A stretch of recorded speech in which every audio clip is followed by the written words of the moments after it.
No more stepping on Legos. With mixed reality, the Legos aren't even real. But does Lego Bricktails VR add anything to the already successful game? Or is it just a gimmick to break into the success of mixed reality? Today, we'll tell all about this new VR game. Lego Bricktails is not a Quest 3 exclusive. For the most part, it's done well on other platforms with one major problem. Lego building isn't that realistic. Can mixed reality change that? I do like the game and really want to talk to you about why, but first, let's talk about why I got beef. My biggest beef is, well, not that big of a deal. I kind of thought it would be cool if we could have hand tracking in this game, because it'd be neat if I could just go and pinch up a Lego with my fingers and put it down. Using the controllers does not destroy the experience. It actually feels pretty natural. Building the Legos themselves came to me pretty quick. I was wondering if it would be something that was difficult, but I had no trouble with it. The game looks like it's going to be pretty quick. I'm not a big fan of the fact that it's going to be a short game. I also don't like that it's not like other Lego games where you just kind of have this major sandbox and a choice of any Legos that you want to build whatever it is that you feel like building.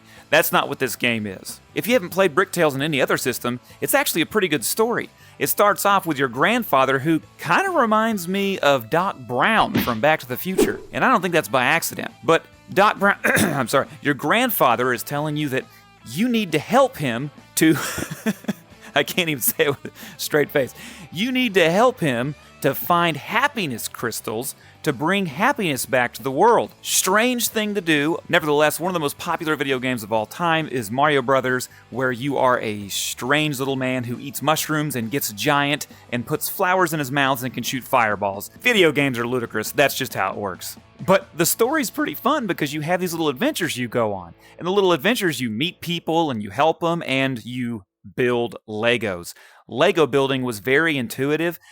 They don't give you an instruction booklet like in real life. So they give you like an object, hey, get from point A to point B or make this thing, and you have to sit there and figure out your own way, no instructions included, how to solve this Lego problem. The game is humorous. There's lots of little jokes throughout. Some of them are Lego jokes that everybody will get. There are no actual voiceovers in the game. The game is all read and all text-based. So if your child wants to play and they can't read, I don't know that they wouldn't be able to play the game, but you would definitely need to help them while they're playing. It is a single-player game, so it would have to be the kind of help where you really knew the game well enough to tell them while they're in the headset. They have all sorts of things that you can collect and do, like if you go and grab an animal, it'll be like, congratulations, you got this animal. Is it useful? We don't know, but it sure is cute. I really enjoyed that you could run around and grab these little cute animals because they really didn't serve much purpose other than the fact that you can collect them. I was really surprised by the merchant. The merchant was a ghost. It was awesome.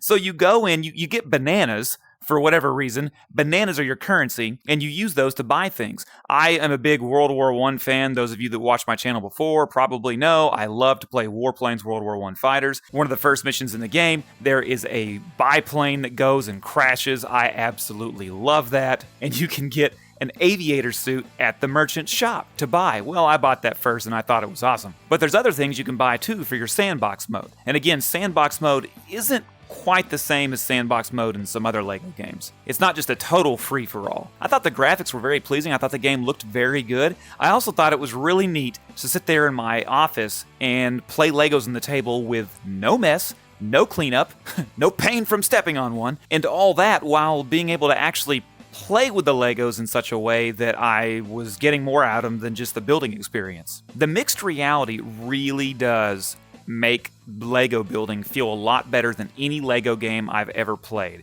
And I've been playing them since, well, we won't get into that, but a long time. In most Lego games, it's a little finicky. You have to work out how to get the blocks into certain places.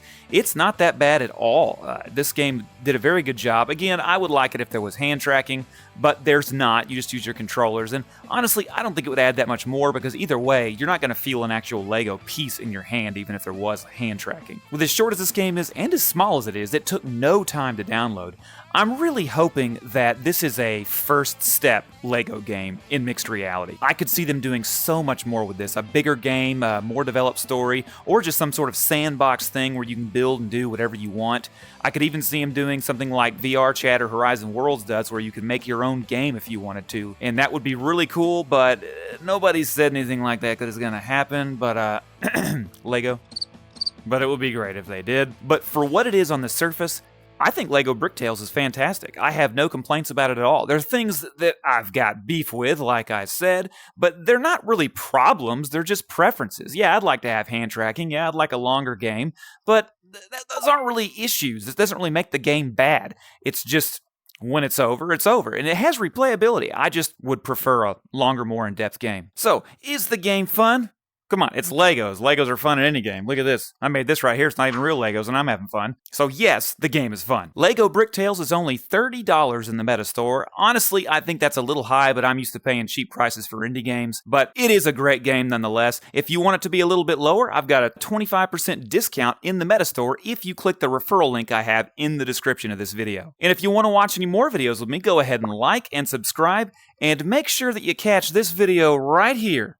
It's not about Legos, but it's still worth watching. Did you click it yet? Can I stop? Okay, bye.